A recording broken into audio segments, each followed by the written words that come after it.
چند ہفتوں بعد امریکہ میں ہونے والے صدارتی الیکشن میں دونوں امیدواروں نے انتخابی مہم تیز کر دی۔ امریکی ریاست پینسلوینیا میں سابق صدر ڈونلڈ ٹرمپ کا حریفانہ انداز اور کیملا ہیرس کا نارتھ کیرولینا میں وفاقی امدادی پیکج کے اعلان نے دونوں کا پلڑا بھاری کر دیا۔ مزید بتا رہے ہیں واشنگٹن سے بیورو چیف فضل خالق اپنی اس رپورٹ میں۔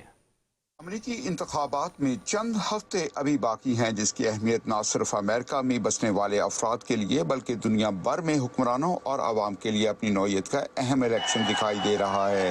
جبکہ دوسری طرف امریکہ کی بڑی مسلم عرب تنظیموں اور فلسطینیوں کے حامی گروپ نے گلہ کیا ہے کہ مشرق وسطی میں تنازع کے سلسلہ میں نائب صدر کاملا ہیرس نے کمیونٹی سے رابطوں میں انہیں نظر انداز کیا ہے۔ ریپبلکن صدارتی امیدوار ڈونلڈ ٹرمپ اور ڈیموکریٹک صدارتی امیدوار کیملا ہیرس نے اپنی انتخابی مہم کی آخری سانسوں کو مزید تیز کرنے کی ٹھان لی ہے۔ ایک امریکی صدر نے امریکی ریاست پینسلوینیا میں ووٹرز کی حمایت حاصل کرنے کے لیے اسی مقام پر ریلی سے خطاب کیا جہاں ایک شخص کی فائرنگ سے جولائی میں ان کا کان زخمی ہو گیا تھا، مگر اس مرتبہ وہ حریفانہ انداز میں نظر آئے۔ انہوں نے کہا کہ ان پر قاتلانہ حملے کے بعد ان کا ارادہ پہلے سے زیادہ پختہ ہے۔ Lee, thank you very much, really, and thank you, a very big thank you to Pennsylvania. We love Pennsylvania, and as I was saying, oh, I love that chart, I love that graph. Isn't it a beautiful thing? But also beautiful because look at the number. That's the day I left office. It was the lowest. Border Patrol, the lowest it's ever been. Illegal immigration, today it's out of control. But I love it for other reasons too, you know that. So thank you very much, and thank Lee and what Lee has done with that song, and it's such an honor to have it. I want to just let you know that tonight I returned to Butler in the aftermath of tragedy and heartache to deliver a simple message to the people of Pennsylvania and to the people of America.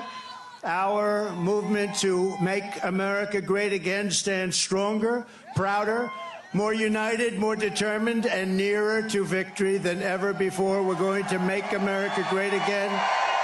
Gonna win the election.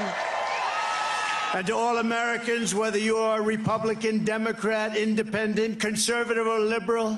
ان کا مزید کہنا تھا کہ جو لوگ گزشتہ 8 برسوں میں مجھے مستقبل میں باز رکھنے، بیلٹ پیپر سے نام ہٹانے، مواخذہ کروانے اور فرد جرم عائد کروا کر جان سے مارنے کی کوشش بھی کرتے رہے، انہیں منہ کی کھانی پڑے گی۔ جبکہ دوسری طرف نائب امریکی صدر کیملا ہیرس کی بطور صدر کے لیے عوامی رابطوں اور سماجی کاموں کے لیے مصروفیت بڑھ چکی ہے۔ نارتھ کیرولینا پہنچ کر طوفان ہیلین سے متاثرہ افراد کو وفاقی امداد دینے کا in the last several days. The work that is happening here and that continues really is the best of what we can do to bring federal, state, and local resources together in a way that is coordinated with one purpose and one purpose only, which is bringing relief, support, and help to the people who are most in need and desperate for help and desperate to be seen and heard. ریاست میریلینڈ سے سابق صدر Donald Trump کے مشیر اور مسلم سوال Trump Sajid Tariq اپنی انتھک کاوشوں سے ڈونلڈ ٹرمپ کی انتخابی مہم کو پاکستانی کمیونٹی میں کرتے دکھائی دے رہے ہیں۔ 5 نومبر کا دن انتخابی عمل میں عوام کا فیصلہ سنا دے گا کہ امریکہ کی بھاگ دوڑ کا تاج کیسے پہنایا جائے گا۔ Channel 5 Washington.